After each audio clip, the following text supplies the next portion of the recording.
महाराष्ट्र शासनाच्या उंच पदावर पोहोचलेला इथला विद्यार्थी हो. दिलीप गावित. आता धर्माधिकारी सरांनी जे सांगितलं, दिलीप गावित इथं शिक्षण झालंय त्यांचं. ती सम्मत हॉस्टेल, ऐतिहासिक वास्तू, इथं प्रताप महाविद्यालयाचे हजारो विद्यार्थी राहिले आहेत आतापर्यंत. या वास्तूचा इतिहास आपण तुम्हाला उलगडून सांगणार आहोत. विद्यार्थी इथे झोपलेले मी बघितले, अरे बाप, त्यांच्या पेट्या अंथरुणं. एकेकाळी म्हणजे हे घडीव दगड ज्यांनी बनवलंय तो काय उत्साह होता की या ठिकाणी बांधकाम होऊन गेलेलं आहे शहरापासून 3 किलोमीटर अंतरावर. परंतु इथे सुद्धा विद्यार्थ्यांना हॉस्टेलमध्ये राहायला जागा मिळत नव्हती. प्रताप कॉलेजमध्ये इतकी गर्दी असायची की A block full, B block full, C block फुल.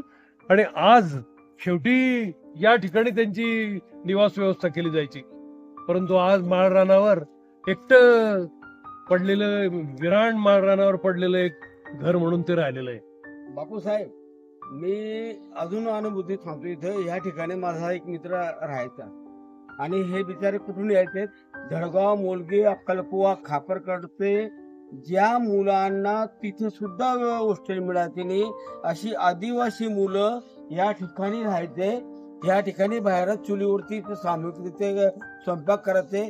दिलीप गावित महाराष्ट्र शासनाच्या उंच पदावर पोहोचलेला इथला विद्यार्थी हो. दिलीप गावित या हॉस्टेलचा या हॉस्टेलचा.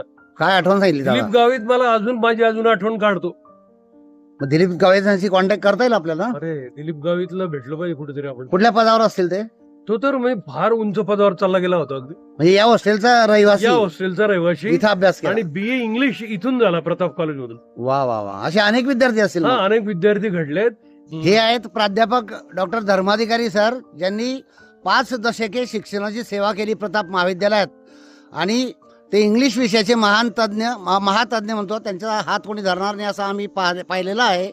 त्यांच्यासोबत आहेत दिलीप सोनवणे, जे पर्यावरण मित्र आहे, सेंट्रल बँकेत होते आणि आता निवृत्त झालेत. या दादांनी, धर्माधिकारी दादांनी किमान म्हणजे संख्या सांगता येणार नाही, हजारो मुलांना पर्यावरण आणि पक्षी निरीक्षणाचे धडे दिले. त्यात मी सुद्धा एक विद्यार्थी आहे, ज्यांनी सातपुडा जवळून कसा बघायचा, झाडं कशी ओळखायची, पक्षी कसे ओळखायचे आणि सातपुड्यात मौज मजा करायची, धबधब्यात न्हायचं आणि परत यायचं विद्यार्थ्यांना घडवत. असं दादांनी अनेक वर्ष 78 पासून सलग आजपर्यंत ती मोहीम चालू आहे. कालही ते सातपुड्यात जाऊन आलेत मला टाकून. त्याचा राग मी त्यांच्याकडनं वसूल करणार आहेच. तरी आज या ऐतिहासिक वास्तूची माहिती या दोघांनी दिलेली आपल्या चॅनेलसाठी, तुमच्या प्रेक्षकांसाठी. आणखी याच्या खोलात जाऊन अधिक माहिती काय मिळेल आणि याचा उद्धार करता येईल का, याचा प्रयत्न आपण सगळ्यांनी करावा. तुम्हाला प्रवृत्त करण्यासाठी हा व्हिडिओ आहे.